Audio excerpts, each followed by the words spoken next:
Breaking news from around your world on this Monday, June 3rd, 2019. I'm Larry Rice. President Donald Trump arrived in London Monday for a state visit that will include a banquet with Queen Elizabeth II at Buckingham Palace. It is Trump's first official state visit to Britain.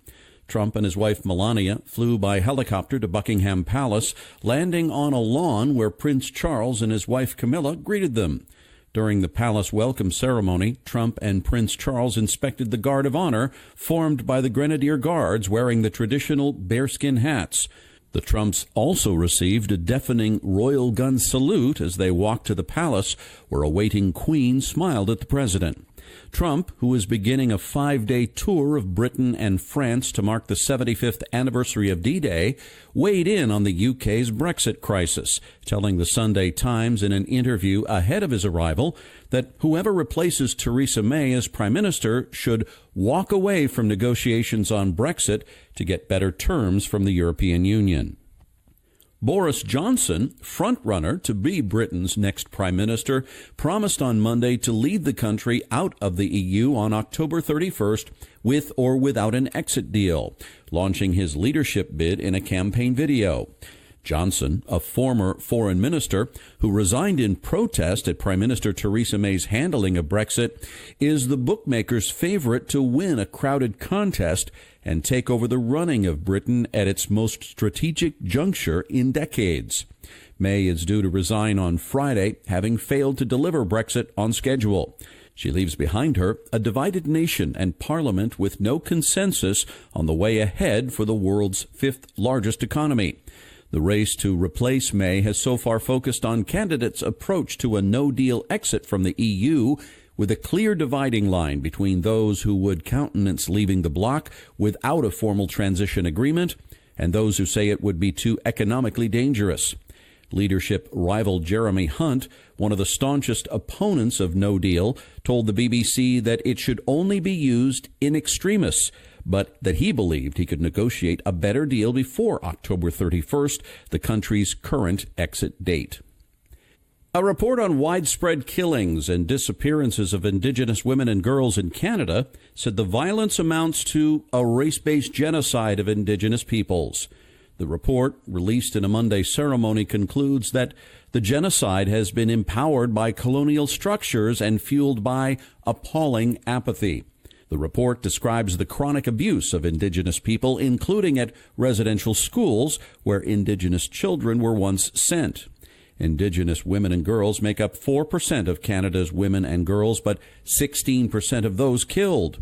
Royal Canadian Mounted Police figures show that 1,181 Indigenous women were killed or disappeared in Canada between 1980 and 2012, but advocates say many of those Indigenous deaths go unreported, so the real number is higher.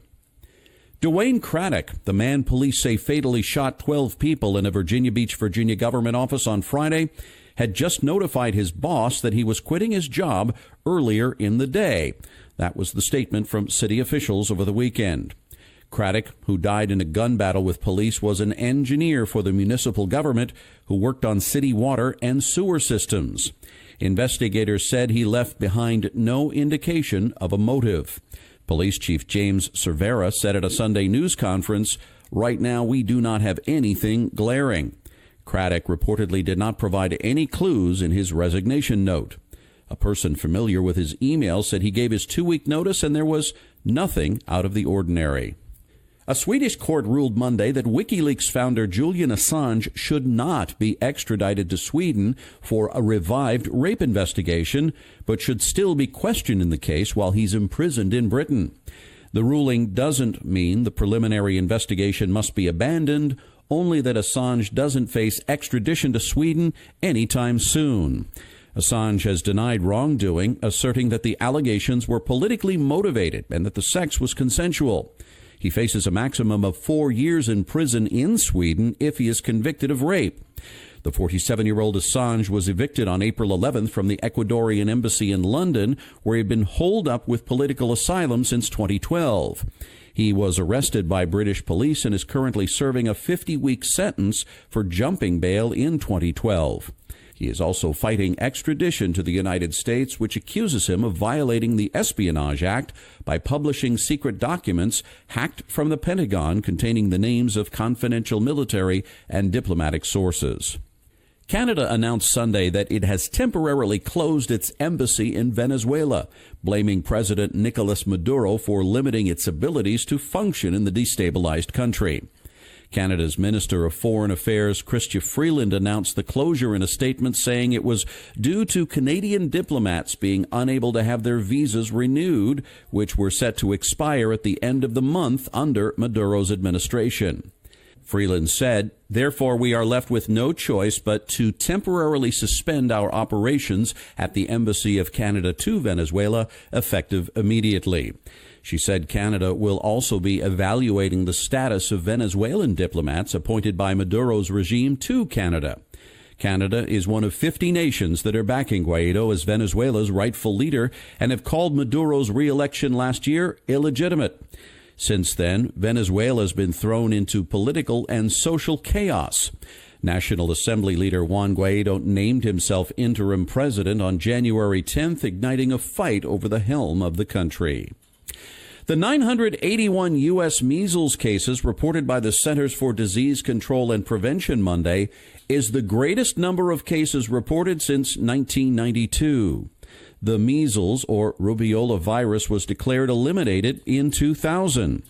Last week, the CDC reported 60 new cases above the previous week. 26 states have reported cases to the CDC. The occurrences are largely linked to travelers who return from countries with large measles outbreaks, including Israel, Ukraine, and the Philippines, according to a statement Monday from the CDC.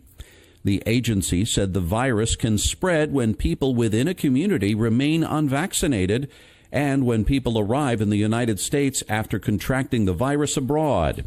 It added that the majority of those infected in the United States were unvaccinated. Measles spread among unvaccinated people in Orthodox Jewish communities in New York State, New York City, and New Jersey after travelers returned from Israel with the virus.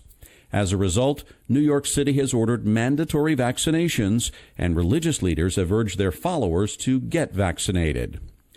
Acting White House Chief of Staff Mick Mulvaney told Fox News Sunday host Chris Wallace that President Trump is absolutely deadly serious about imposing a 5% tariff on Mexican imports starting June 10th. On Thursday, Trump tweeted that the tariff would remain in place until such time as illegal migrants coming through Mexico and into our country stop.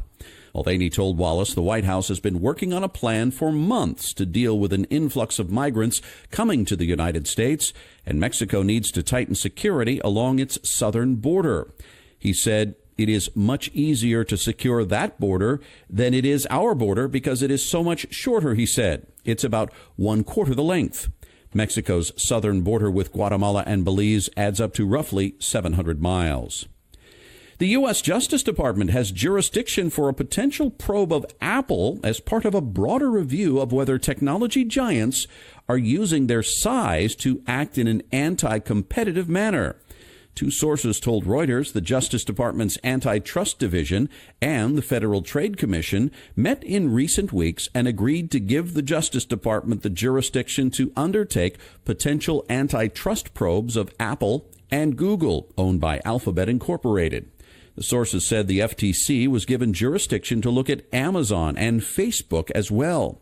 Streaming music leader Spotify and others have criticized the iPhone maker's practices, describing the company as anti-competitive in a complaint to the European Union's antitrust regulators.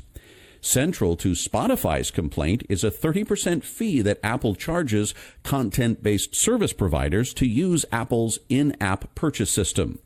Apple did not immediately respond to a request for comment. And that's your update for this Monday, June 3rd, 2019. I'm Larry Rice. Thanks so much for listening, and I hope you have a wonderful week.